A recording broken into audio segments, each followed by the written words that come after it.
Yes, you are going live. And we're going to listen to Jimmy Brandley.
Okay.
The end. Jimmy Branley, ladies and gentlemen, my guest today, Jimmy Branley. How are you guys? How are you, Cathy? I'm good. No Roland, no YouTube. I don't know what's going on. I keep trying to work that out, but it's just not happening. So, Facebook. We're friends with Facebook this week. Okay, whatever. So I'm excited to talk to Jimmy Branley for a lot of different reasons, but one reason is because he's a really nice person. Oh, So, okay, you're a drummer. I do that Okay, sometimes. okay, you're one of the best drummers I know, but still, you're a nice person. That's why I'm really excited to talk to you. Very good to talk to you too, Cathy. We've been trying to do this for a while now. I know it's true. Yeah, thank you for giving me the time. um, let's see. First of all, I just want to say I I've I mean, I can sit down at the drums and do a little something, but when I think about what it takes physically to be a really good drummer, I always imagine that the feeling, and maybe you don't care anymore, or maybe you do, but the feeling of having each appendage work so well and kind of separately but together, that must be or must have been at one time like kind of a thrilling feeling. Oh, well, when you start, it's like everyone. It's just an easy beat, 2 and 4, boom, bat, boom.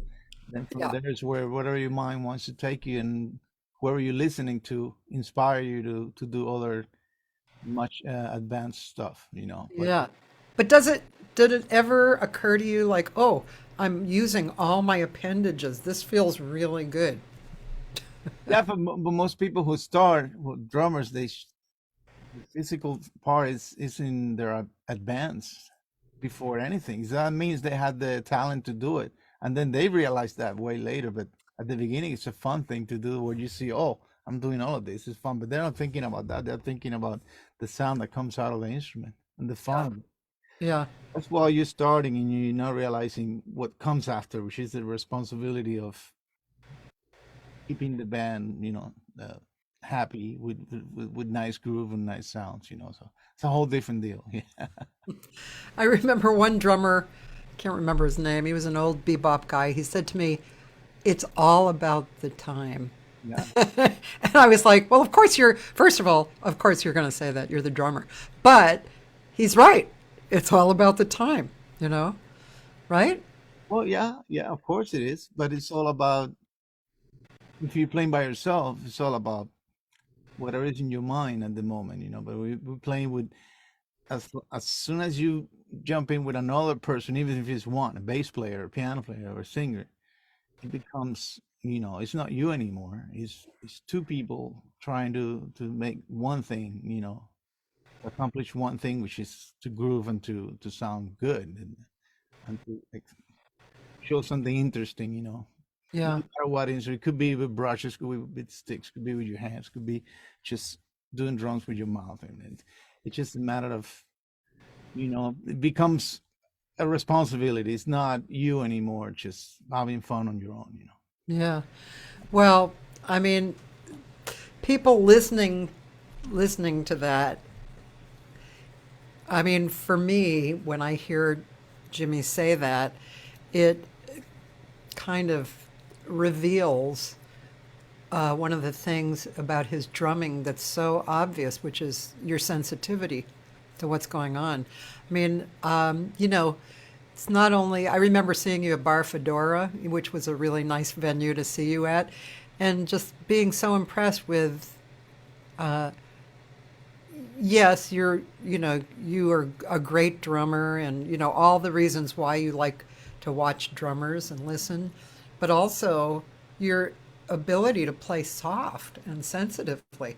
I mean, it's all in there. It's not just, okay, now I'm playing soft. No, it's everything is kind of what you just described. It's like responsible and sensitive to the music, right? To make the music better. Well, it wasn't easy to get to that point, but it was I was interested in I was very drawn by play like that after I played with many heavy, strong, loud bands in Cuba. Oh, So if you have a moment and you go to YouTube, you find Jimmy Brandley and NG the band, NG. NG NG La Banda. You could hear what I was doing right before I started playing with people like Gonzalo Rubalcaba, who actually in many rehearsals told me to please play quiet, play quiet. That was when I was a kid. I was like, I don't know. Just That curious. that first one, yeah, This first one? yeah. Yeah, let's listen.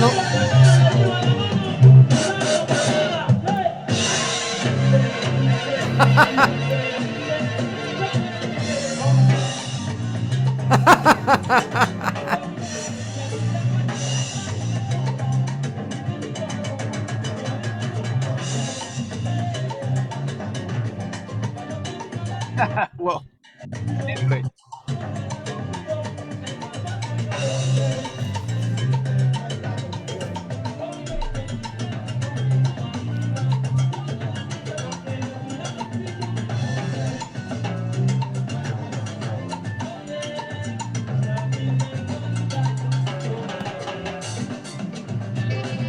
Oh, wow. That's so cool.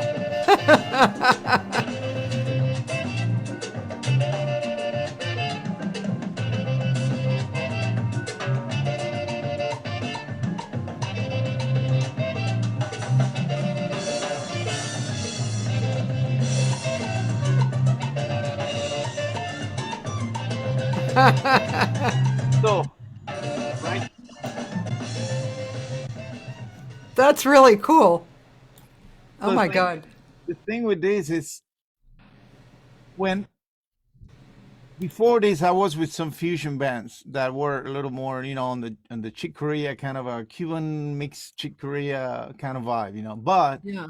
when at this moment, this kind of band that you just heard, they were the ones that were making money, because the street bands, it's like it's this, all the timba, all the Cuban modern. We don't call it salsa; it's Cuban music, but it was very heavy style called timba, and then most guys had to jump into that to be able to make some money because jazz wasn't paying anything. So I started to play this. Imagine we did sometimes 2 gigs a day, every day, and we finished playing around 4 a.m. Imagine playing like this every day. So you sleep until like 1 o'clock, and then you go out and do a couple of gigs with this band. So I spent a couple of years doing this, maybe 3 years.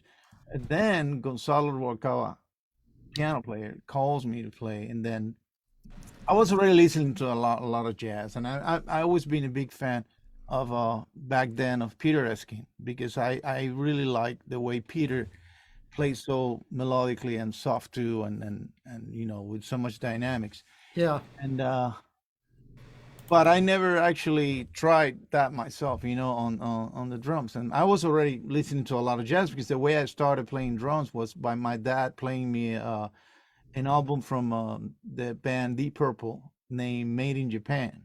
Huh. That album, 1972, that album was the one that made me start into drums. And Oh. I was really impressed with Ian Pace, the drummer.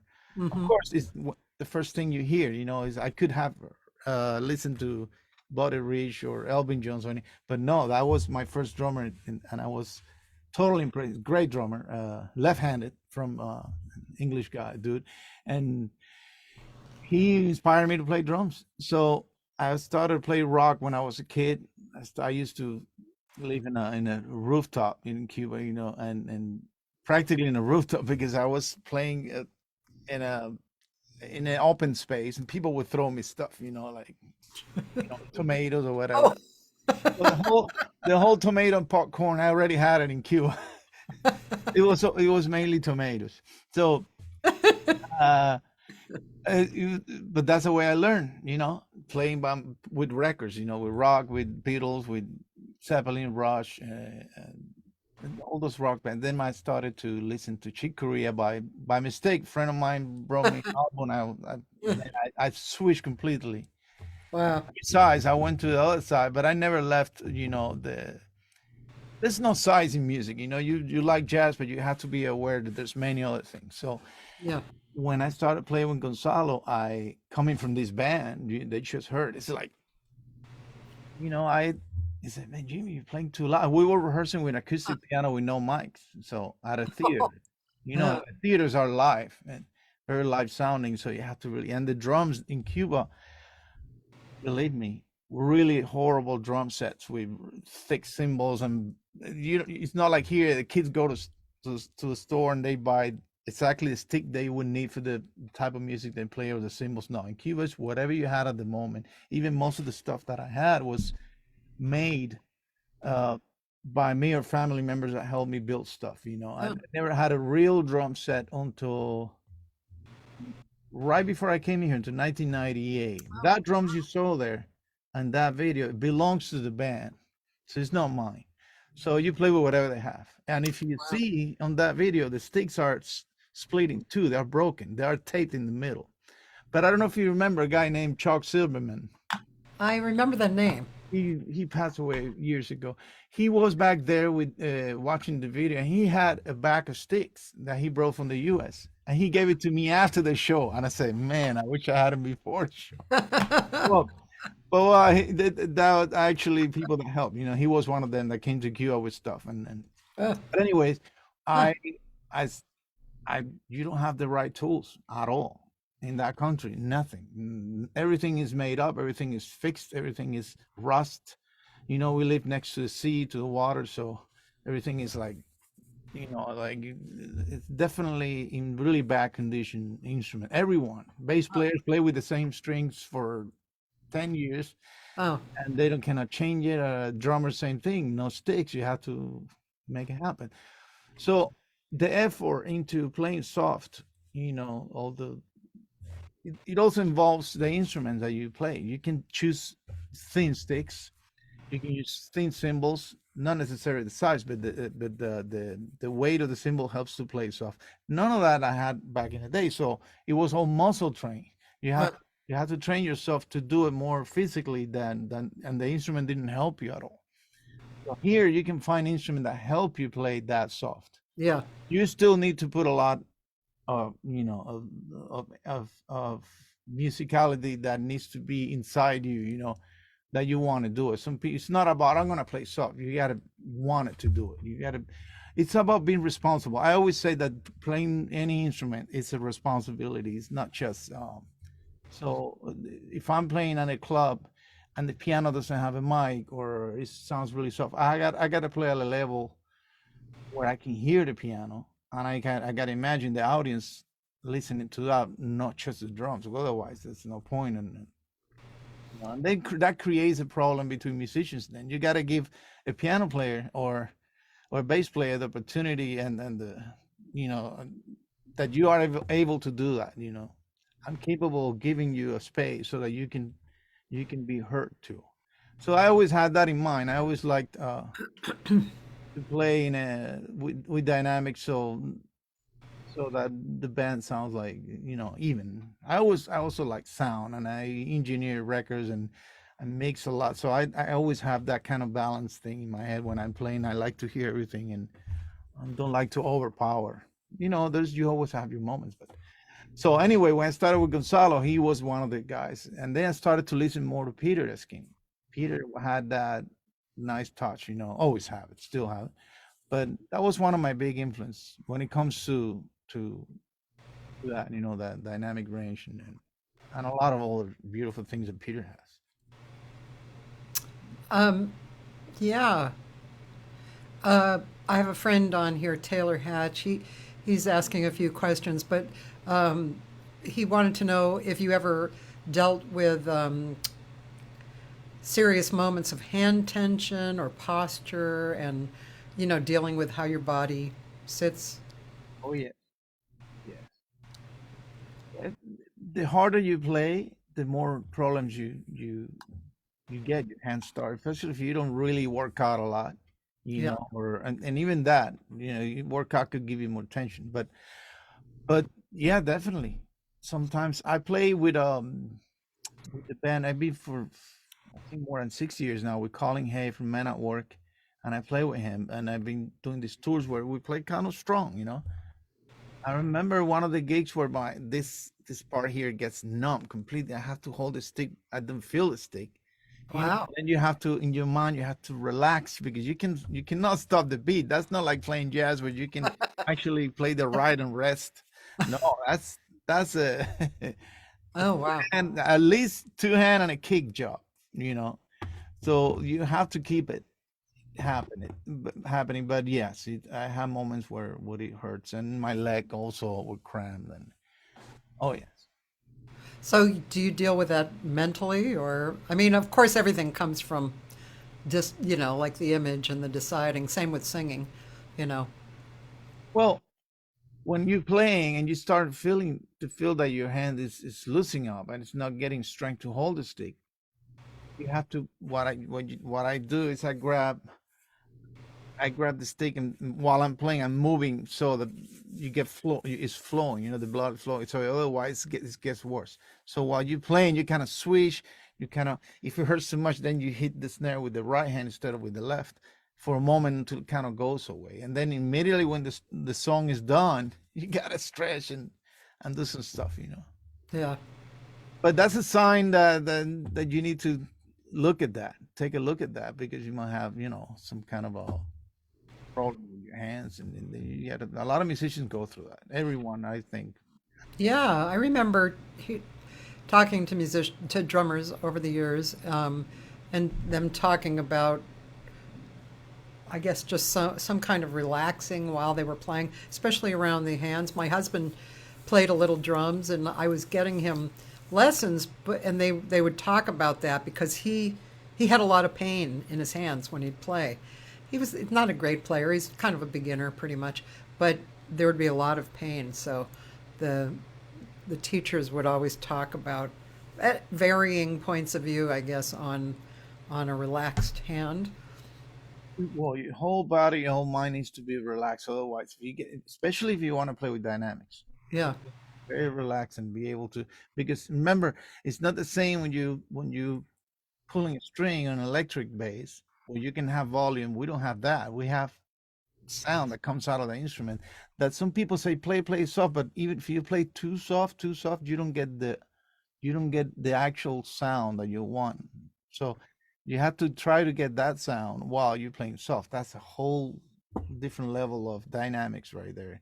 It's not just a volume that you turn down. Yeah. Yeah.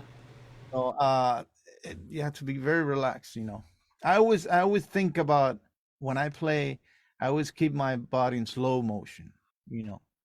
So like I never move, you never see me moving like this. I always try to that relax.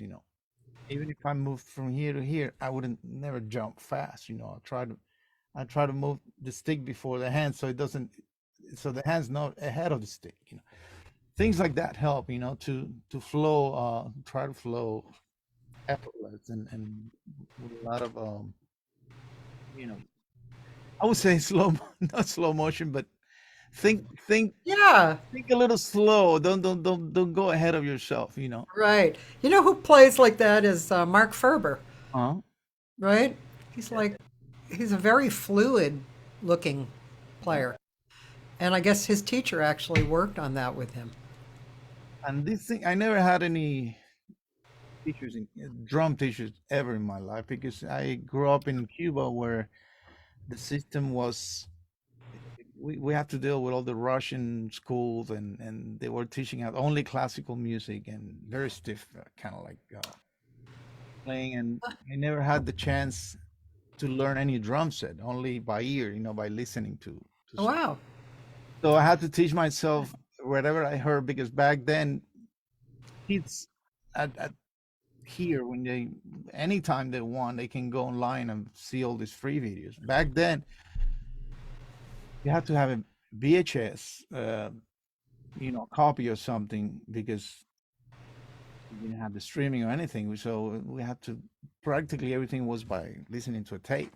and trying to get the information. Oh, I heard of this drum field here. How you don't see it? You have to imagine. So that was the way I grew up. And interpreting things from using just my ears. Wow. There was no books or anything. That's pretty wild, actually. Yeah, it was fun. It was fun because Yeah. you don't have nothing to compare to. You don't know that exists. I mean, the better side of it, you don't know if it exists. So you only have one way of doing it. Yeah, yeah, yeah. That's very interesting. Yeah. Yeah. I mean, it is what it is, how life has changed and what kids can get now. I mean, it's not bad, but the actual listening and taking it on yourself to create it and learn from yourself, I think that's, extremely valuable. Oh, I wish I had a camera Really? back then to show people what I had to deal with as instrument. Like my first snare drum Yeah. didn't have the wires, so I had to put rice inside to get some kind of that kind of it doesn't sound like wire, but at least sound like something is bouncing inside that makes it kind of like bright. Yeah, yeah. But I put rice inside inside the snare drum. That was one of my first, That's wild. yeah, stuff that I did. My first drum was built out of metal pieces of metal, like cans, like trash cans almost. With my heads were made out of first one was made out of X-ray film. So I had to glue it to with a chew the glue they used to the yellow glue that they used to fix shoes back in the day. Okay.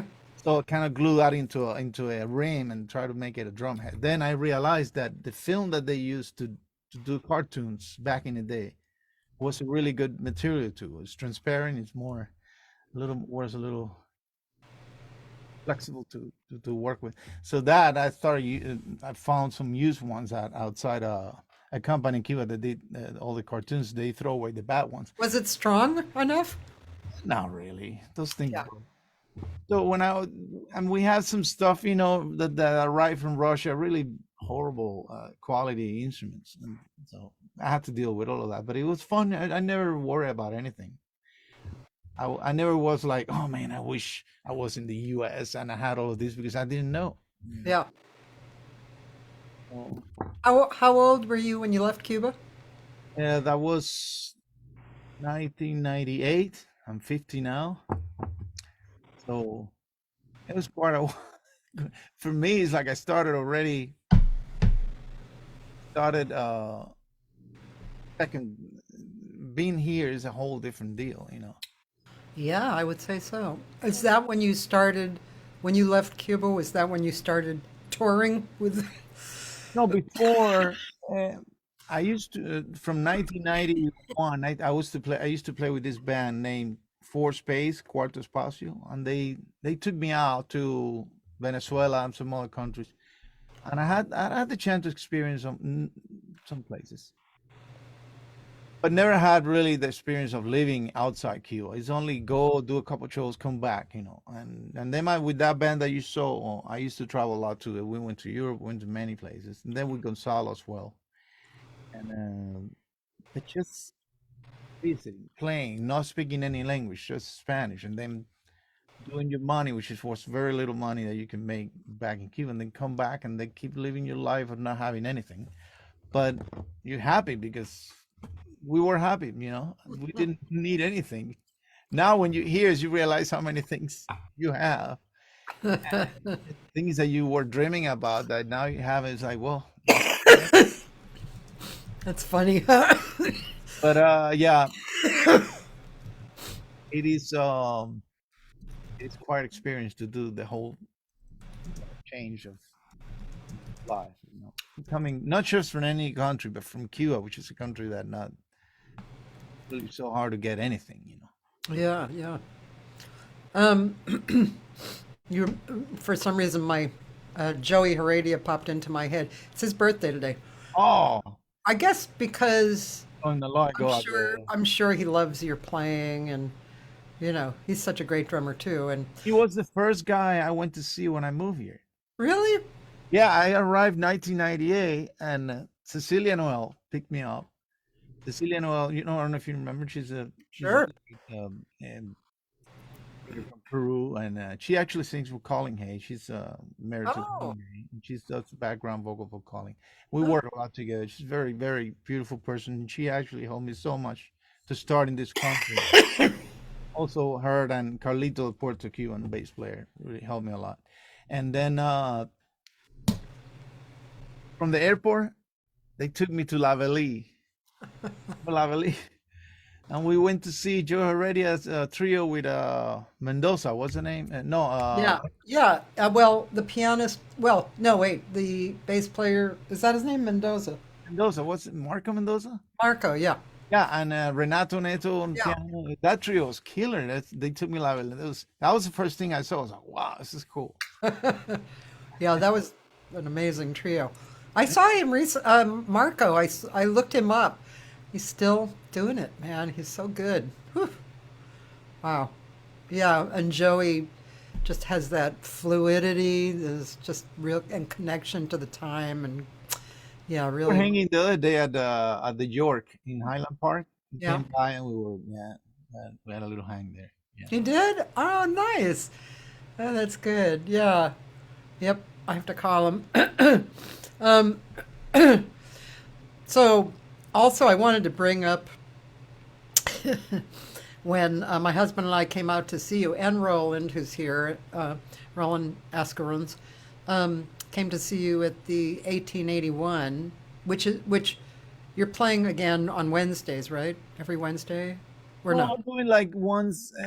I was doing every Wednesday, but I'd say like, well, it's too much to play every week. So how about I do one I do every other, and then I've been calling other drummers or other band leaders to be able to, go there too and play music because we're always looking for places to play. Yeah, It doesn't matter if it's a bar, it doesn't matter if it's any kind of venue.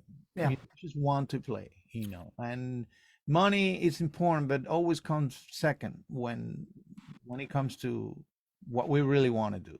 We want people to hear what we do and we want to express that. Then we need the compensation, of course, but it's important to find a place. And the 1881 is a pretty cool bar that the most important thing is the owners love music. I'm there. Same with the York, they love the music. I'm there. What I don't like is go to restaurants where they tell you to play quiet. They don't, and we talked about that one restaurant where they put I the don't I don't want to mention no, names. no, but they put the barrier around the drums. They put, yeah, yeah. Whenever I see that, I'm not playing there. Or whatever the owner or whatever whoever's in charge of booking tells you what to bring, you know, I don't go for that. Yeah, Oh, make sure the percussionist, the drummer plays light on the project. Oh, he only plays percussion, not drum song. What is that? It's yeah, not a commitment there. yeah. Well, so we went to see you. It was Vardan of Sepian on keyboards. The bass player's name I can't remember because I didn't actually know him. Is he That's Polish? man, hard to say. He's Polish? Kavit, Kavit Rasta, Kavit, Cavett is his first name. Aveh, Rastrak, something like that. He's really good, really good. He's He's very good. yeah. And who was the mandolin player, man? I was like, Eva Scott, she's very good. wow, she soloed her butt off. Yeah. But to me, the thing that tickled me the most was you and Vardan, your relationship together. The rhythm was so incredible, And Vardan's he's a genius too. He's just, I mean, yeah, he's so talk about responsibility. He's so studied and you all the right reasons that he plays. And the two of you together were like, oh my God. That just We think tickled me. alike. I have to say, we Oh, really think alike, and he's an amazing listener, and that for yeah. me is important. And he's always aware. He's always learning. You can see that he's paying attention to whether it's of his interest or not. But he's when he gets to him, you can see that he becomes who he is. It's just great. And I also have that chemistry with Omar Reese. With it's a lot of musicians in LA that there's a lot of things, new things that happen, new people moving in, and Yeah. I'm here 25 years and I've been still learning about new guys that are coming in. All that leave. And there's always a handful of people that you can say, I want to. This is my bass player. This is my. It's a handful of people that you work with, but it's a bunch of them also that you haven't had the chance that is great to work with them too. It comes around at some point. You get to play with those people. That's why I'm doing this stuff. Like the York and the 1881. And every week that I play there, I bring different projects. So that I also have the chance to meet new people, and you know sometimes I repeat a couple of stuff that I found was interesting. And I kind of want to have that experience again. Like with Carrie Frank on the B3. Yeah, that was. I've been listening to Gary, and one day he would say, "Oh, I never played with an organ player before. First time. It was great, to feel that there's no bass player. That actually he's the one playing the bass with his feet on the left hand, and it's amazing I mean, I heard so many records with organ, but I mean, playing with them, I think he's been him, and of course, I did the record with 3 songs on the record of Ronnie Foster did a Ronnie Foster did a new record at Capitol, and I did 3 cuts with him, Uh-huh. and it was an organ player too. Amazing. But well, anyway, the thing with Carey was interesting to do with him and Mitchell Long singing and playing guitar, and so we actually doing a recording soon. We are just gonna go jump into the studio and record some tracks, see what as a trio, not under my name or anything, just the three of us, and see what happens with that. I'm interested in hearing that one. It's gonna be nice because it's gonna be also we are thinking more ECM. We're thinking more old school, kind of like ECM is kind of playing with some songs, some Brazilian uh, songs, but not necessarily on a bossa nova or samba. But we kind of like play more. We're gonna jazz it up a little more.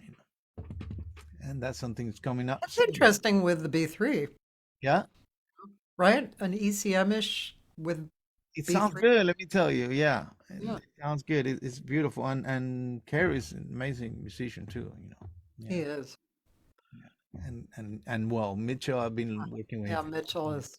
with Carol Walshman, and also with Keiko Matsui. Yeah, Oh, okay. once in a while. Yeah, Yeah, yeah. Yeah, Mitchell is another genius.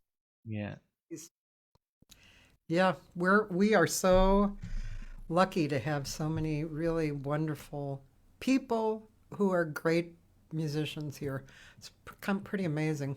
yeah. 'Cause Mitchell also is just such a sweetheart too, you know, Oh, it's good. as I mean, Carrie is. if you start naming people, I mean, it's so many that I love playing with. It's just. Yeah. Well, we should play something. What do you want me to play? Well, maybe. Let me see. I have this record that I did with Ahmed and Yeah. Will Bram, which I love this trio. And there's a couple things. We can type Jimmy Is Bram. it on YouTube or Yeah, okay. take the NG out and you'll see. You can put Jimmy Branley trio, Okay. and I think we have yeah. Well, that black and white one was live at 0 BPM. I don't know if you remember that, but if you scroll down, let's see. Oh, they're not there. There should be some. You can scroll down even more. Let me see. Oh, when you have a chance, you don't have to put it here, but that version of "Owner of a Lonely Heart" with my friend drummer Jimmy Keegan, we did this duet. You remember that song from Yes? Yeah, sure. Oh, it's a killer thing we did with two drums. I'm playing bass and bass with distortion, so I'm making all the guitar sounds with the bass. Oh, cool. Yeah, that was killer. Yeah, so if you look at Jimmy Brandley Trio, I think the name is because I have a Maybe I can put a song in. yeah, it's just let me see. I have four videos with that band there, and maybe actually just put Jimmy Brandley and Will Braham. Let's see what comes up. Okay. So, but this third one down is not the one, right? That's the Yeah, zero. you can put some of that too, but all right. Yeah, you see, like we have like those kind of video, but that's a ballad. Come down a little more. Oh, bro. I don't,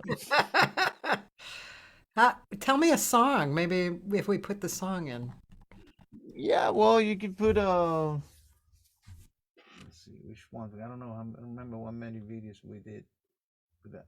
There's a YouTube playlist. It's not the infantize, right? You can play that one. That's more like a slow kind of thing. It's a bolero. And I mean, this top one, oh, but that's at 0 BPM. Yeah, you can play a little of that. It's cool. The 0? There's a bunch of songs there. You can just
Nice.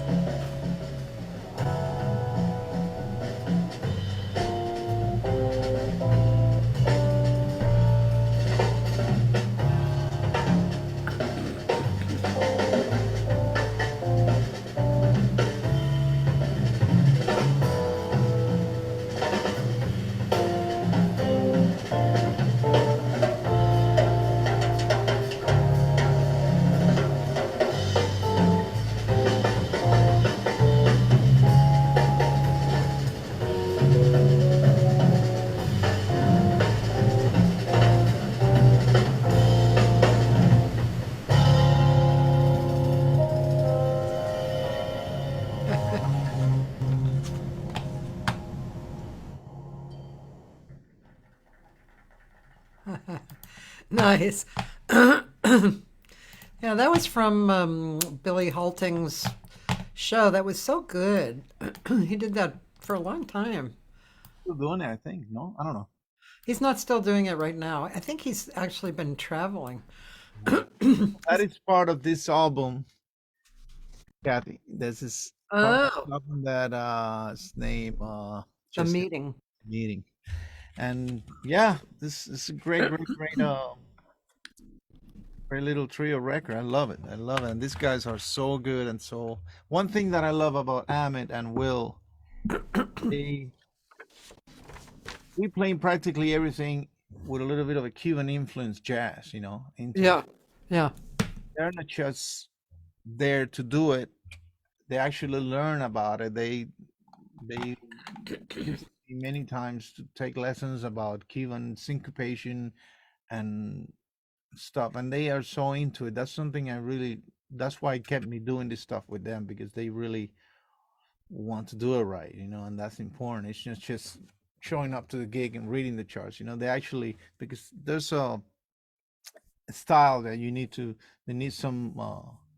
There's a compromise, that it's like when you want to play Brazilian, you want to get into it, learning a little more about actually how Brazilian players play it when it comes to everything, piano, bass, guitar, syncopation, the way of phrasing stuff.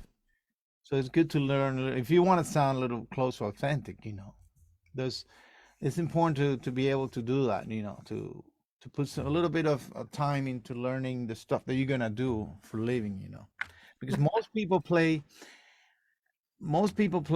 in the jazz world. They add Latin songs, they add Brazilian songs to the repertoire. I don't think there's a gig, there's a jazz concert that doesn't have at least one or two Brazilian tunes. Everyone likes to play in Javine tunes because, yeah, well, if we're gonna do it, why not getting into really listening how it is done? For real. Same thing with Cuban music. And so that's I like people like them. Who are interested in learning. A little deeper than just interpreting their own way. They really really into it, and I know many musicians are putting so much effort into that, especially more today where we play with so many people from all over the world. yeah. I know. Adam is one of them. He actually does tango lessons. I That's know. that's so he's really into learning even the steps. So there you go. Yeah, yeah. That's pretty incredible. I know Joey was in a tango group too. Mhm. And he used to talk to me about the how interesting it was, um, just to play in a group. You had to learn all these different patterns, and then the singer would, in the moment, Mhm. lead the band, and then the band had to go there. I mean, wow, that's pretty mind blowing. I don't think people realize that. The general public realizes that. Yeah, it's pretty amazing. Um, what was I going to say? Um,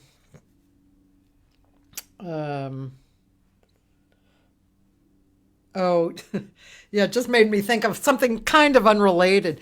But when I used to have my original jam session, which for the first 7 years was at the Sportsman's Lodge, and it was so much fun. All instruments and voices would come and show up, and sometimes we'd have 200 people hanging out. It was great. But there was one guy who played flute, and he would always play, like, he'd play a song and then he'd get to the bridge and just stop.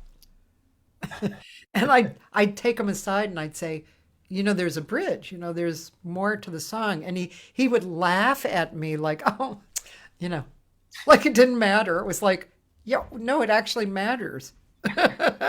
It does matter. It's like, oh my God. But yeah, that's yeah, I mean, there's so much influence that we can have. I remember last week I was speaking to this very interesting guitar player from Germany named Hub Hildenbrand. And he, along his development, he went to India Mhm. and he fell in love with the different string instruments of India and, really immersed Mhm. himself into it. And yeah, very interesting results. Really cool. Really cool. Right. Yeah. Yeah, yeah. It's imagine we just playing people, you and I who love jazz so much, imagine if we didn't have all this influence, it Yeah. would get to a point where it's too much of the same, Yeah. and all these little accents from other people helps to give us a little more, more to it than what it is. And there's a lot of people that are playing music now, jazz from, using elements of Brazil, Cuba, South American and Yeah. flamenco and all, Middle Eastern sounds. So much of it, that is great. Makes a lot of interesting, point. Yeah. Very. Hey, I did want to ask you, we all know some songs from Brazil that are kind of standards, Mhm. that people recognize. It's like, oh yeah, that's a Jobim song. Is there music from Cuba like that? Oh yes. Well, it's so much. Of course, I gotta mention something because he's the only one that has done anything like that. This is a really good Cuban drummer from they used to play with Dizzy Gillespie. His name is Ignacio Barroa. He lives he's in the U.S. Been here for many years. He just did a record that I actually engineered for him, and we did it in Florida and in Miami. And great trio record. And he's playing all Cuban songs, and they sound like standards. Just look for it. The name is Ignacio Barroa, straight ahead from Havana. It's practically a straight ahead tune. He's playing a few Cuban rhythms in there, but it's mainly just a straight ahead album with all the songs are Cuban. Hmm. So it's almost like they sound standard like, and it's beautiful. Oh, cool. Great. Yeah, that's great. Um, Mark has a question here. He was wondering, kind of relating to when your hands were hurting. He said, Do you try different sticks in terms of size or the tips or what they're made of?" Because I chose and I like playing different style of music. I have different stick sizes depending on the style of music. If I'm playing rock, I'm definitely gonna grab thicker sticks. So there's no really a point of changing ones you're on the gig because those are the right ones for the gig. The problem is not the stick. The problem is to relax your muscles, to make sure that you're not cramp. I mean, you're not gonna keep playing with that tension. So I would say at the moment, when we were talking about this before, at the moment, there's not really much to do than just relaxing as much as you can, and when the song finishes, to try to stretch as much as you can, Yeah. But there's not really much once you're on it, I mean, especially when you're playing loud for a lot of people. You are responsible for a song, that doesn't need any interruption from you, or wouldn't sound any good if you do that. So that's something we have to deal with. You don't study that, you don't practice that. That's Yeah. the kind of stuff you deal with it at the moment. I don't switch sticks unless I'm playing a different type of song, but within the same style, just the same. I use very light sticks, Hmm. play jazz, because I like that's how I was saying before. It's so hard to get in Cuba the the actual material, the tools for your work. In here you can choose. You can go to a store. I've been lucky that I play big first sticks for more than 25 years. Siljan cymbals, Yamaha drums, so they provide me with all the tools I need. Remo drum heads. So if I want to play more musical and I want to have more ring on the toms, I use a single ply drum head instead of a double ply. Double ply, you have to hit it hard to get a sound. You don't get a lot of tone out of it. But the single ply, you get more sustain. Same thing with the cymbals. So with the sticks, I choose light sticks to be able to also help me with that dynamic way of playing. The dynamically way of playing. I'm getting a. Let's see. Oh yeah, no, it's not related, so it doesn't Do, matter. do, do. But it was related. Jimmy Brandley, we need you immediately. And ask me a question by text instead of being. So yeah, for our friend, unless he's talking about in general, what do you do? You're changing sticks in your. I mean, while you practice at home, what you do? No, No. I think he was specifically asking because you were talking about your hands had been hurting at some point, or so he was just wondering. Everyone Uh, has gone through that. yeah, Delgado told me once about he had to go to this chiropractor for months. Chick Corea, I heard that he also had to deal with that. So we play every day, so it happens. yeah. Every instrument has its thing. I mean, I've been taking lessons for years. Well, Really trying to work on my how the instrument works. I mean, it's what the technical aspect is super important because if you want to continue doing it and you want to sound good and do what the result is comes out through your expression, but still you have to have something of quality to use that will continue, right? yeah, I mean, um, I chose I chose to play most of the gigs that I do, unless it's rock. I chose to play in a way that I don't kill myself uh physically. I always try to relax too much, and that has a lot to do with that. If you feel intentions, might be you're putting too much into it. Yeah. It's always, if you're playing in a big place, there's always microphone. Let the microphone do a little bit of a job, and you just play your.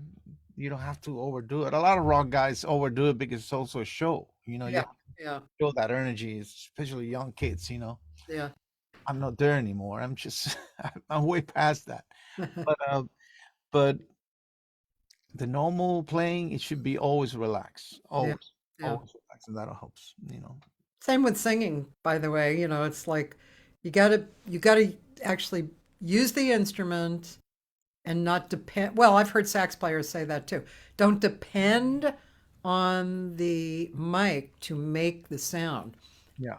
You have to make the sound Mhm. and allow the mic to pick you up, Yeah. just like you said, right? Um, I I don't know what question I have about meter, but I'd like to talk about meter.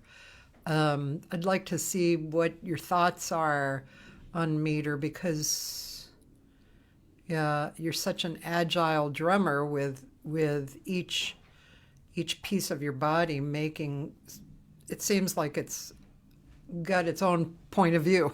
The right hand has its own point of view and the left hand has its own point of view. So I'm thinking, like I said, I don't really know my question about meter. Could you talk a little bit about meter? You're talking about meter as odd meter kind of playing, or Like I think I'm talking about it as it might be the wrong word, but well, it seems like especially Latin heritage drummers have a like one hand can be doing something and the other hand can be doing oh, something are we talking about independence? maybe. I'm not really good with independence. I would be the wrong guy to answer a lot of that because I function as one thing. I don't really. It sounds sometimes like there's independence, but I'm all connected. I mean, I'm not that kind of drummer who practice 5/8 here or Oh, okay. 4/4. I've never done that. Actually, the only guy that I play a lot of odd meter stuff is Olmaro Reese, and I do it with him because his music makes sense. It's musical. It's not just the changes. It's actually it has a meaning. But when it doesn't have a lot of meaning for me, a lot of young cats that write a lot of crazy stuff. Yeah. I get calls like that. I always tell them to send me the music to see if I can take the gig or not. And most of the time, I would say 90% of the time, I don't take him because it's too. It's not that I don't like it. It's just that I'm not. It's not. I'm not really into something that is not normal for me. 4/4 is normal. It feels good, and I was raised and I grew up in an environment where Cuban music is it's all in 4/4, and there's a lot of syncopation, a lot of phrasings in 4/4 that are very interesting, that you don't need to do a 7 or 6 or 5. Well, 6 is a cool thing because it's almost like 4, but I mean like odd meters, I'm talking like 9/8. Yeah, yeah, yeah. It's very cool, but for me it's a lot you can do in 4/4. It's a lot of accents. Chick Corea used to think this way too. So I don't really not that interested in I appreciate how people do it. I go like, wow, it's great, but I wouldn't involve myself much into it. You have to put some practice into it because for me, I'm more of a drummer of a natural thing. I don't if I have to go a little bit away of a natural thing that make music, it's a little hard for me. Yeah, yeah. I try not to go on those crazy trips. Yeah, but I have to say, on Modern Reese is his music is so melodic, so beautiful that the changes he adds and the odd meters that he's got here and there it all has a purpose for the melody, Yeah. not just the selfishness of I'm gonna put a 7 bar here and 9 to make it difficult. No, Right. he needs to do it, but he needs to go. It goes with what he wants to express. So that kind of sincere composition is the one that I adapt myself to it, and I I I go with it. I get into that more than when it's you heard a lot of records that I'm sure you go like, oh my god. Sure. and Yeah, then sure. and then all these gigs that you have seen me in a few, but the things that I do at those bars or the jazz places that I'm doing Yeah. in this downtime now, when I'm waiting until I go out on tour in March and in April. So Uh-huh. before that, I'm taking all these gigs to do more stuff in town. I never, I always tell the guys, let's play songs, let's play tunes from the book, and let's make it. And it's not to make it easy, but let's experiment with that instead of trying Yeah. to difficult arrangement and stuff. And they all go for it, and they understand that at the end, there's so much to learn from a single song. That it is to just getting bored about playing it the same way while playing it a different way. You know, and that's what I like. Much respect for all the people who do a lot of independent stuff. I'm not that independent myself. sometimes it sounds like it.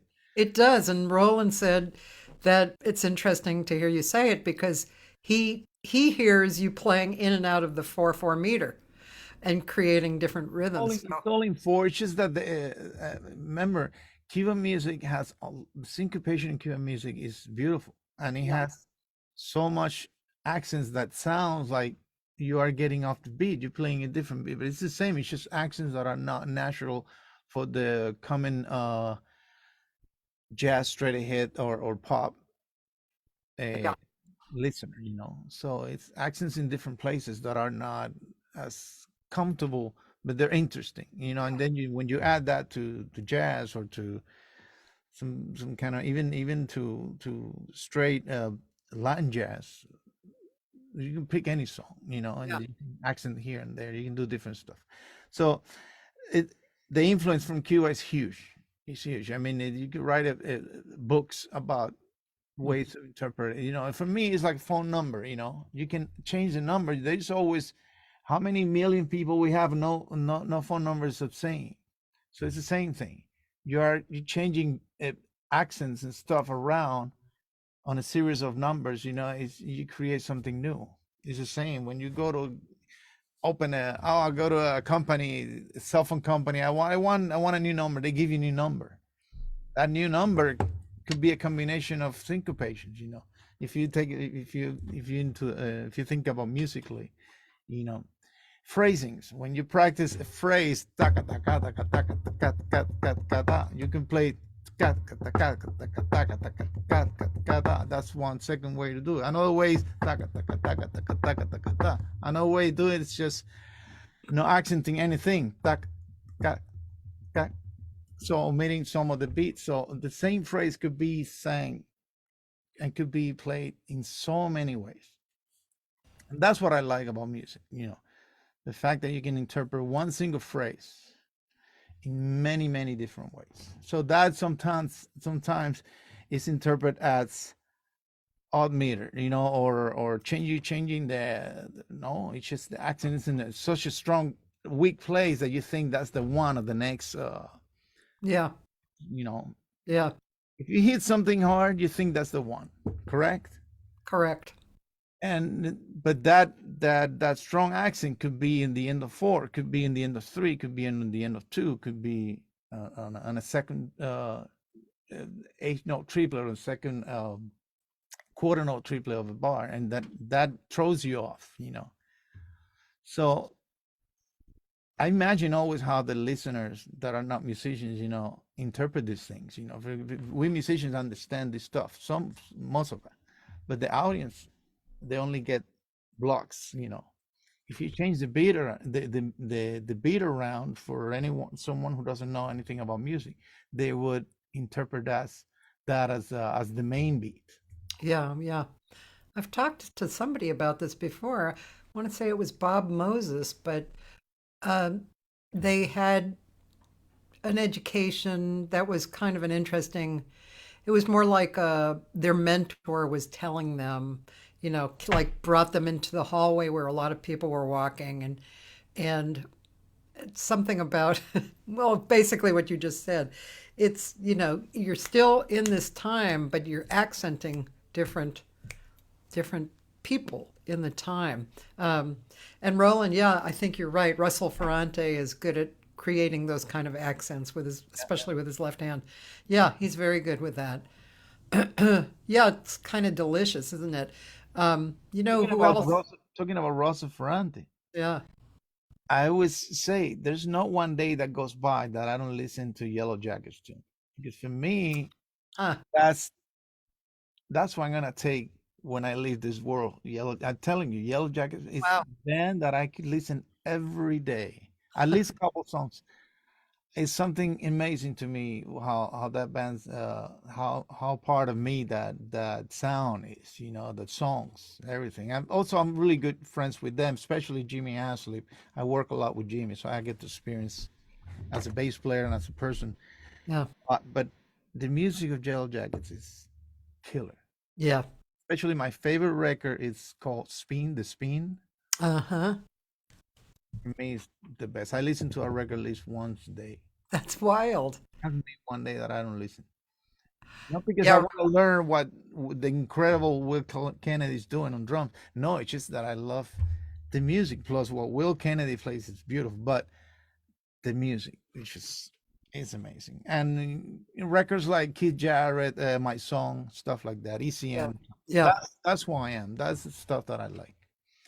ECM was very big for me too. When I was in college, ECM was getting more and more popular. It was kind of towards the beginning. I'm sure it wasn't the beginning, but and I was that spoke to me because I grew up listening to kind of basically, straight ahead jazz. My dad was a sax player, so I listened to swing and people like Rosemary Clooney and Ella.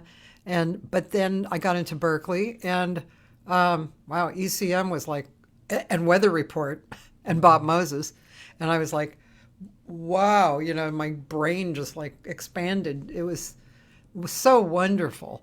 Um, yeah, and but yeah, I agree. Like Russell Ferrante is Oh, it's his timing is like crazy, amazing, fluid, lives in the right spot. It's just great, and harmonically too. He's so good, and I've dug his trio performances too at Sam First. Really nice, you know. those are responsible players. Those are people who have a commitment, not just to who they are, but to the audience too. And that makes a whole different. That expands who you are big time. When Yeah, when you care about what people are listening as well, yeah, and those are that kind of player. A lot of young guys are really good too, but a lot of young musicians are too much into themselves sometimes, and a lot don't care. This is what I mean. Being solid with what you do and respecting what you do, wanting to put it out there is really important. It's incredible. It's your challenge.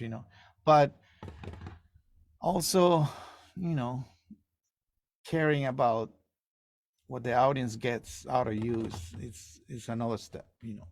have you ever played with Anthony Wilson? No. I think you would really like playing with Yeah. Anthony. All He's right. such a listener, and he pulls from so many different things, and just naturally, he's very amazing. Yeah, I heard him with let's see, forget this guy's name. The drummer. He's very eclectic. His foot is playing like a tambourine or something, and he plays with some. Does he play with James Taylor? I always forget this guy's name. Roland, do you know? Or Dan, are you there? Yeah. Um, From LA. yeah. But Oh, with James Taylor's been Steve Gadd for a long time, so I don't know if you well, know. this guy's from LA. Let me see if someone will answer me, or I can look and see if it's on my drum list. Let's see. I don't know why his name always kind of lives in the corner of my mind. Um, to fuck. Eh, Anybody answering me? Let's see. It's a very interesting player. I'm sure you think he's a, an interesting player. I don't know. It's not on my drum list. Not Chris Wabbage, but I love Chris It'll Wabbage. come back. It'll come back to you. Yeah. Hi, Mon. Oh, Mon said, I've always been a fan, and when I had the rare opportunity of having you play with me in one of Theo Saunders' house concerts Oh, years nice. ago, you blew me away with your polymetric solos on footprints. Oh, thank you. Thank you.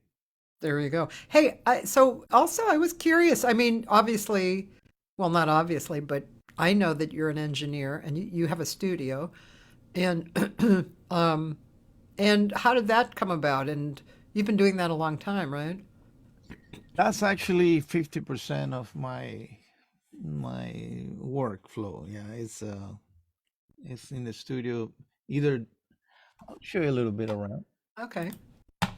So you see, here's my desk. Okay.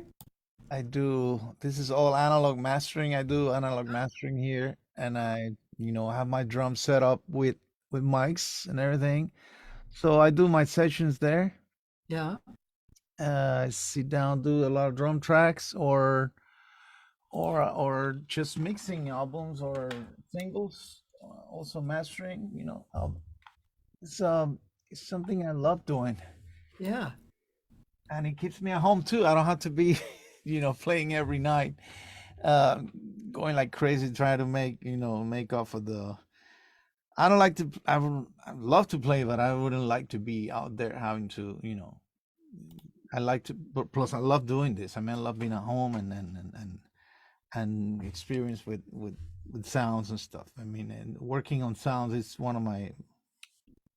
I feel very attached to that. So I get a lot of work when it comes to either drum tracks from home or drum tracks plus the mixing or editing or sometimes some video editing stuff I like doing. Um, I don't really go that much anymore to other studios to record. I have in the past. I recorded a model with Katina Records and Nick Vincini, a lot of stuff with him, and sometimes I go outside to do all those, but I try to, you know, work more from home now. But By the yeah, way, uh-huh. Jay Bellerose.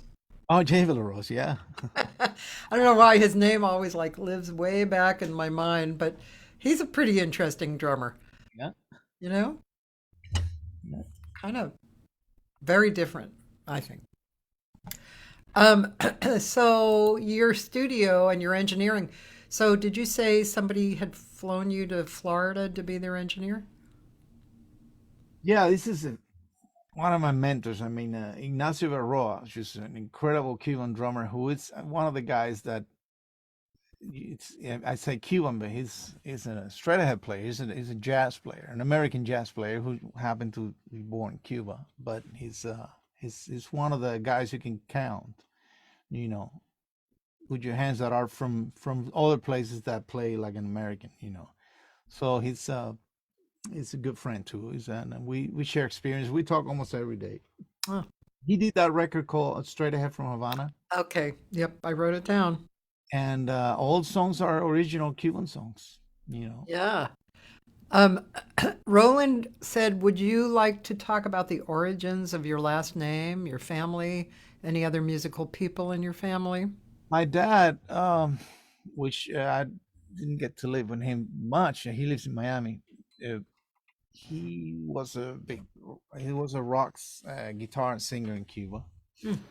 And when we were kids, we used to go to his house on weekends, and he will play us music and from stuff that we never heard before. Like Rush, Purple, Zeppelin, Beatles, and stuff.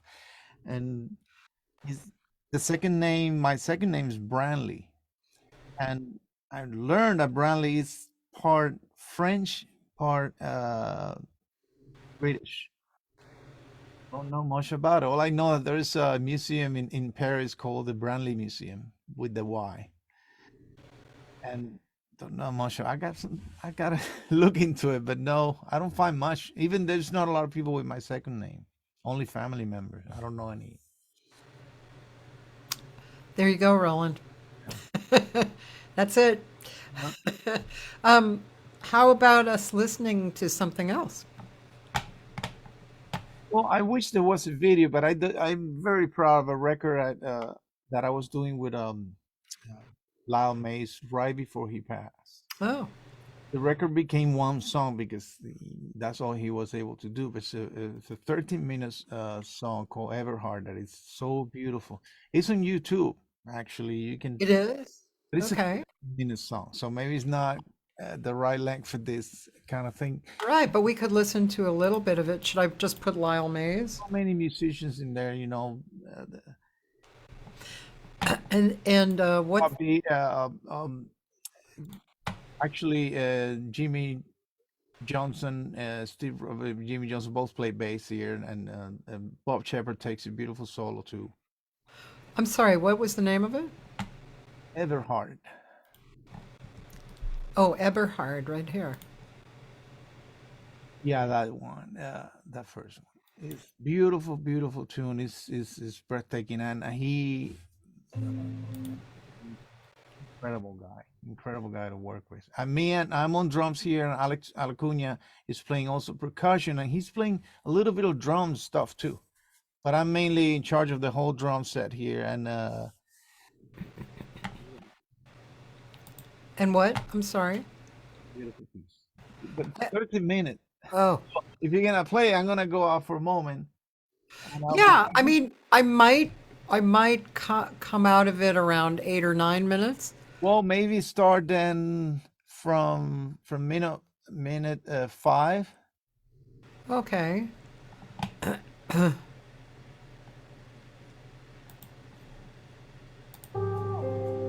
Around there. Yeah, Okay. I'll be back.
Beautiful.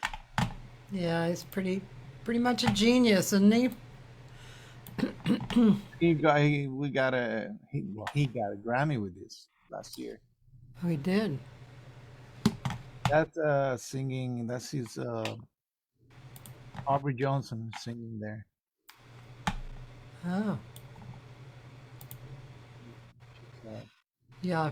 Lyle's nephew thing, or And of course, Bob took a great solo.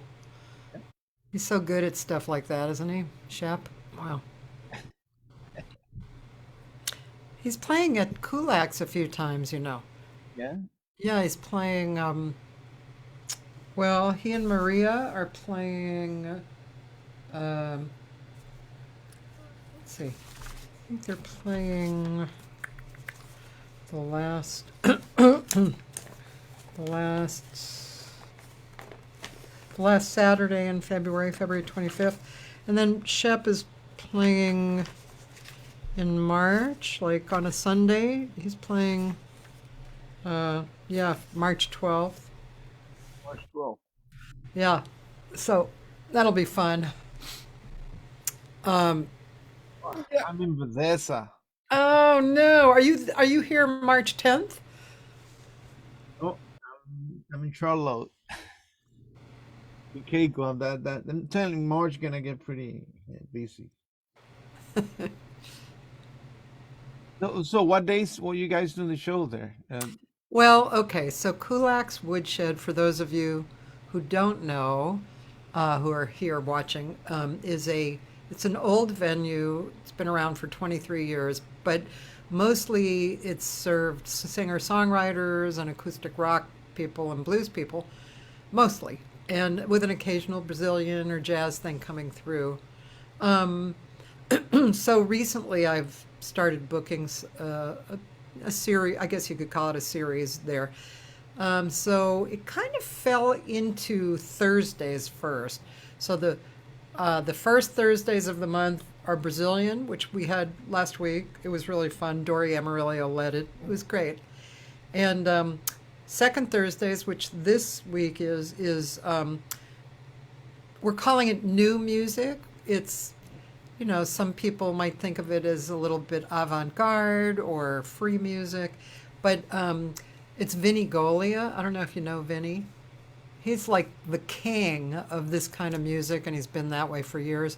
He teaches um, up in Santa Clarita at the university there, and he's just one time I saw him with an orchestra where he was kind of directing the sections when to play.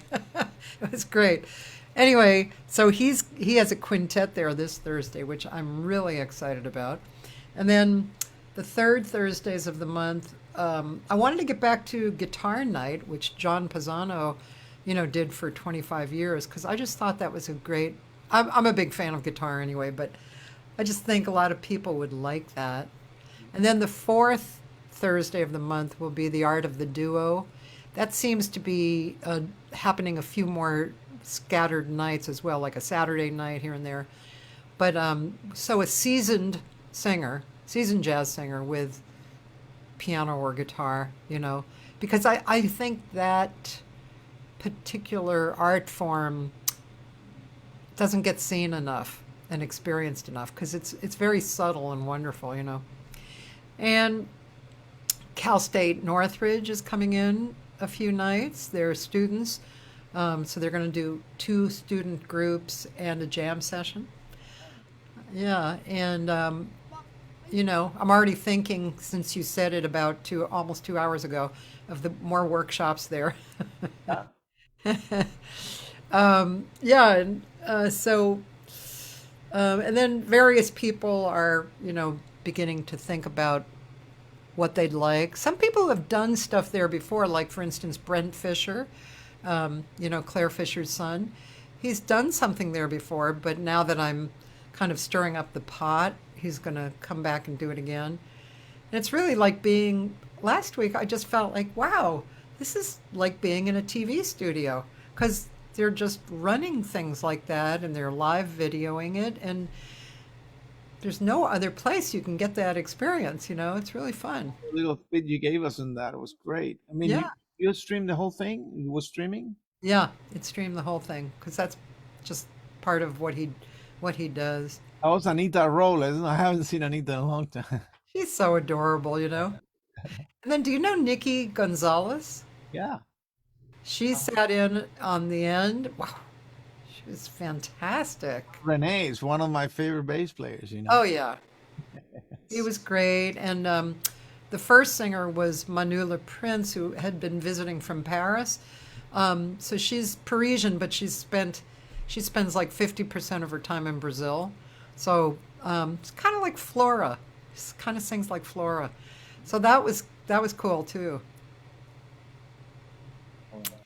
My Yeah, 3 weeks, we did 3 weeks Ronnie Scott London with Flora night. Well, I that's did a lot more with them, but that was the longest. It was that fun? was great. Oh, Yeah, when I interviewed her, she was so cool. First of all, she reached out to me, and which was really wonderful. Very warm and friendly. And then, as I was preparing, I realized I hadn't really thought of it like this, but in the 70s when I was in college, she was kind of the leader of modern jazz singing. You know, really nobody was doing that real upfront kind of thing before that, and so that was pretty cool. I enjoyed that. oh my God. Yeah. Oh, we're getting there. I know, man. Do you have anything more to say? Maybe you have nothing more to say. Oh, there's always so much I'm to just kidding. I know you have more to say. Oh my God. But I know it's 2 hours sometimes is like, oh, 2 hours. But well, tell us what you're doing right now that you're excited about that we should check out. Well, I'm always excited about making music. So I just finished um, right before we started today a session for a client down in Florida, and then some stuff with other clients. And it's either drumming or in the studio or mixing, all kinds But of. you're always excited. There's nothing that stands out more exciting. Although you did tell me the other day that you are excited about the Carrie Frank and the Mitchell Long project. Yeah, we want to record on the 27th, 28 and 29 with or 27, 28 with at I don't know if you know Dennis Moody Studio. Yeah, Dennis Moody does Dennis Moody's studio. He does a lot of engineering for Heard of and that. live. He does Mike Stern. He does Oh, Dave Weckl. He does a lot of and now he's been the engineer for Keiko Matsu. He's a really good engineer. oh, So, which is going, I could do it here at home, but I want to have a little more room. It's a little small here. So, we want to have a little more room because we want to kind of experience how bands used to record back in the day, in the same place, all in one room, not separate, and then be able to talk the arrangements and create some stuff on the spot. So, we kind of living, we have songs that we're planning to record, but we kind of gonna work out things in there, which is the most beautiful thing when you are sitting and you don't have a wall in front of you. You can actually talk to the guys, and it's gonna be a little challenge because Mitch is gonna be singing some stuff. So, yeah. so we're gonna have to fix that sonically. But doing that's exciting. It's exciting. Playing at the York is exciting. Playing at the 1881. I'm actually tomorrow night at the York with Ahmed Sassin, which I love, bass player, and Dennis Ham. He plays with the Thundercat. With the Okay, yeah. So I'm writing this down. Tuesday night at the York. Weren't you going to change over from the York? Didn't you tell me, or you just changed? I thought this month you were going to change back to the No, no, 1881. no. I'm doing once a month at the York, twice a month 1881. Okay, So like the first week, I'm at the first Wednesday of the month. I'm at the York. 1881. And Oh, the second week, 1881. I'm at the York, and then the other two alternated. I'm at the 1881. So first first and third, I'm at the 1881, and Okay. second Tuesday at the York. I always put Okay. it on Facebook, so it's always there, and I always put in a flyer. Even next week is actually this Wednesday is gonna be Joel Taylor playing at with Rene Camacho and Queen Johnson next. I love Queen too. I have to find ways to play with him. Yeah, yeah, he's wonderful. He plays for Brent Fisher's band, the Claire Fisher book, and I sang with them during the pandemic, and wow, because that music is not easy, the Claire Fisher book. Um, so every second Tuesday of the month No, at the York. Tuesday, right? yeah, Is no, that right? every first Tuesday. Oh, every first Tuesday at the York and every first and third Wednesday at the 1881. Yeah, and if there is first, for example, March would be first 15 and 29, and February we have. Well, I just played the first with Carrie and Mitch, and then the 15 is with Matt Hedge and Edwin Livingston. So I'm sorry, I'm There's no changing third it. of February. It's the second and fourth Wednesday at the 1881 of the month. Because you said the 15th. Yeah, every other Wednesday. It's always every other Wednesday, starting on the first. Starting on the first Wednesday of the month, it's every other. Okay, but the 15th is not the first Wednesday. No, it's the second. It's the third. That's what I'm saying. Oh, Third, it's every other. every other. Okay, I'm sorry. So Yeah, every other. starting on the first, the third, and the fifth, if there is a fifth. Okay. Yeah, like 30 only gets to 28, so there's not a third Wednesday. It's only two Wednesdays. Okay, but March has three, so okay. Yeah, but because it's every other, I'm only doing two in February. Okay, I got it. But anyway, if you want to really find out, look at Jimmy's Facebook page. Yeah, Face it's local because I don't do that much in town stuff, but I kind of found those two places to kind of play around a little bit, and they have drum set now, so we don't have to bring anything. It's great. Oh, very George just got a nice Yamaha, also as well as the 1881. We got a drum set over there, so you know, all the drummers that go now to play, which I actually reached out to. Let me see who's playing there on the Dan Chanel's playing on the 22nd this month with his trio, and then yeah, like Andy Senesi is playing the 22nd of the next month. So all these drummers are gonna be happy that they don't have to bring nothing there. Is Joel still doing Joe's still doing Saturdays? Fridays? Fridays, Fridays. and he's doing some Wednesdays. Like he's there next Wednesday for me. Ah, I actually did a gig over there with him and Otmaro and Ahmet. Huh? I felt like a rock star. It was pretty fun, I have to say. And Joel was funny.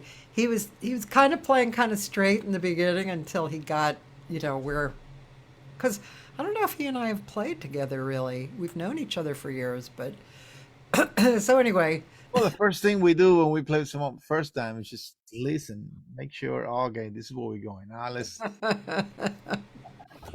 yeah. yeah. All right. Well, um, Going on tour back in April with Colin Hay and with his band, playing most of his original stuff plus all the hits from Men at Work, and so that's really exciting. Always to go back to with those guys because it's practically a family. We go on a tour bus. It's really all high end stuff.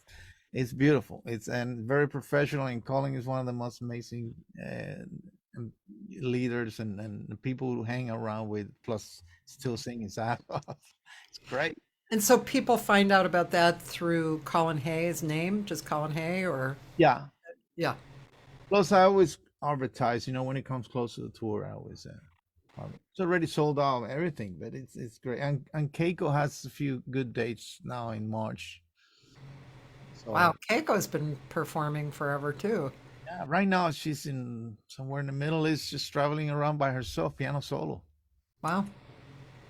Well, actually, with Dennis on doing the sound, and we're going in March. We have a few good dates. Uh, it's not a lot of traveling lately. Yeah. I'm amazed. I just came from Japan with Carol Wolfman and Nikki Parrott. We did a trio over there for a full month. So stuff like that starting to come back. You did it a whole month? Yeah, Wow. the whole tour and playing for yeah. And we used to do this a lot.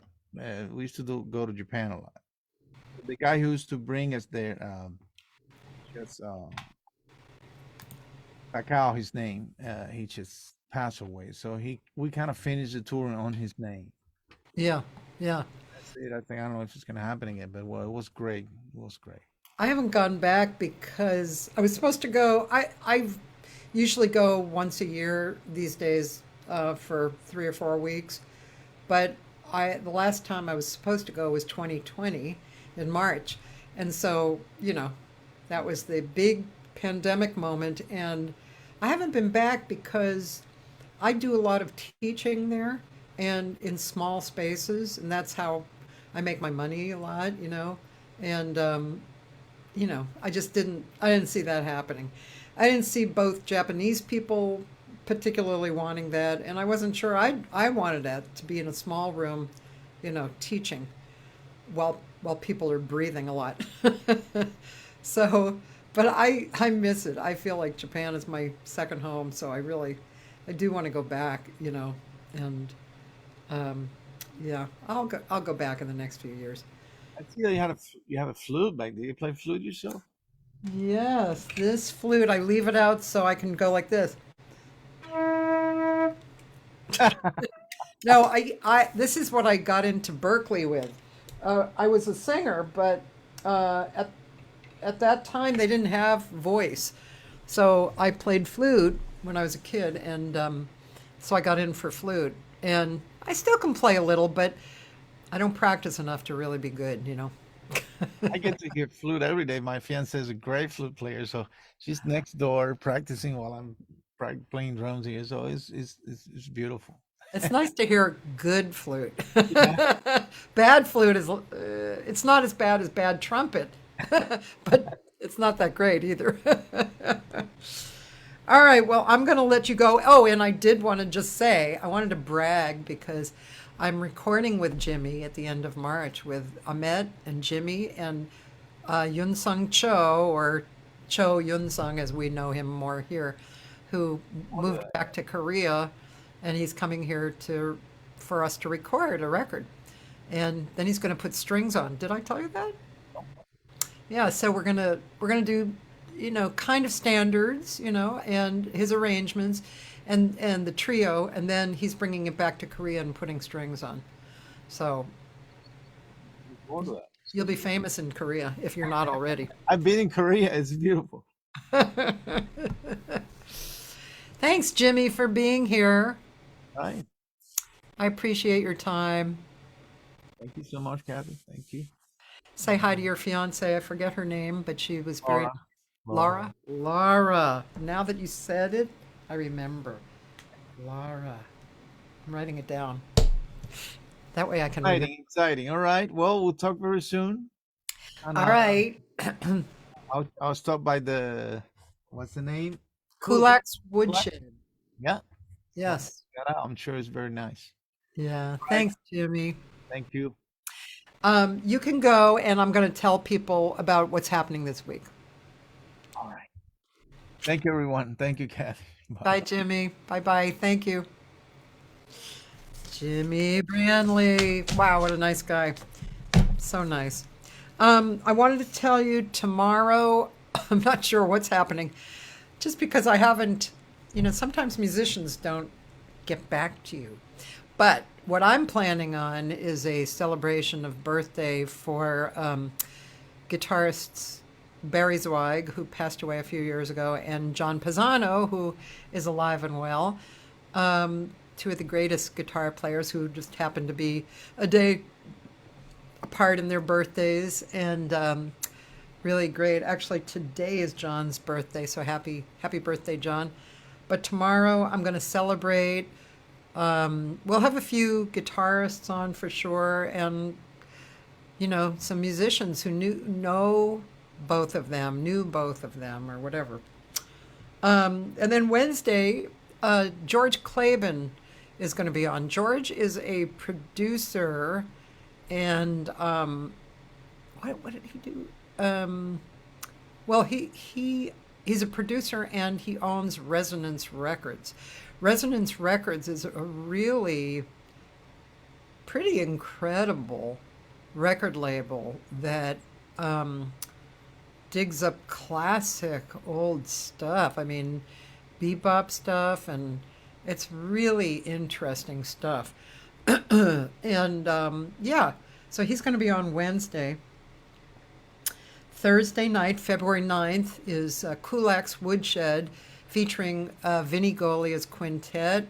This is new music, which is, it's not exactly free because Vinnie writes, but there's a free element to it. It's very, very improvisational element to it. And I'll tell you, if any of you are considering coming, it's music that, and Roland will attest to this, when you're in the audience listening, it feels like you've really entered a special musical universe. And it's very special, very, very special. So I highly recommend it for a beautiful and unique experience. Highly, highly recommended.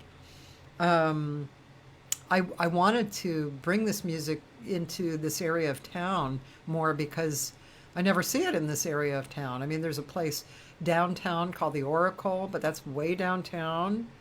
And there's the Mint, which has some music like this, and that's way down in LA. So this is in North Hollywood, and yeah, it's. I hope y'all come because it's really great music. Saturday, February 11th, I have my jam session at the conference room in Playa Vista. So the first set I do, it's my own set, and then after that we have a jam. And heavy on the singers, but there's other instrumentalists who come by. And we're going to have John Leftwich on bass, Dave Arnay on piano, and Lucio Viero on drums. That's really nice. You can find all this information on my website, by the way, CathySegal-Garcia.com. And if you're coming to the conference room, go and look at the directions how to park, because it can be a little slightly confusing. Sunday, I'm hosting one of George Claben's artists, Tawanda, who is a lovely young woman. I would say she's up and coming. She's beautiful to look at and beautiful to hear, and beautiful to talk to. She's a lovely person. She's really good, and the band is an outstanding trio. That is going to be from 7 to 8:30, and it's a house venue in Mount Washington / Highland Park. And again, that's on my website. So, yeah, I mean, getting into next week, we're going to have a lot of cool people. We're going to have Jared Schoenig, great drummer, Rhoda Scott, one of the top B3 players in the world for years. And then we're going to have Randy Porter, who's gorgeous pianist. And Monday, I'm giving a master class for jazzvoice.com in the evening. So, yeah. And I didn't say this, but Thursday through Sunday, I post archives. So if you don't catch the live shows Monday through Wednesday, you will be able to catch archives on the other days. So any day at 12 o'clock, you can tune in. Okay, I think I said it all. I'm sure Jimmy was probably as happy that he went about 5 minutes ago. So you didn't have to hear me going on and on. Adios.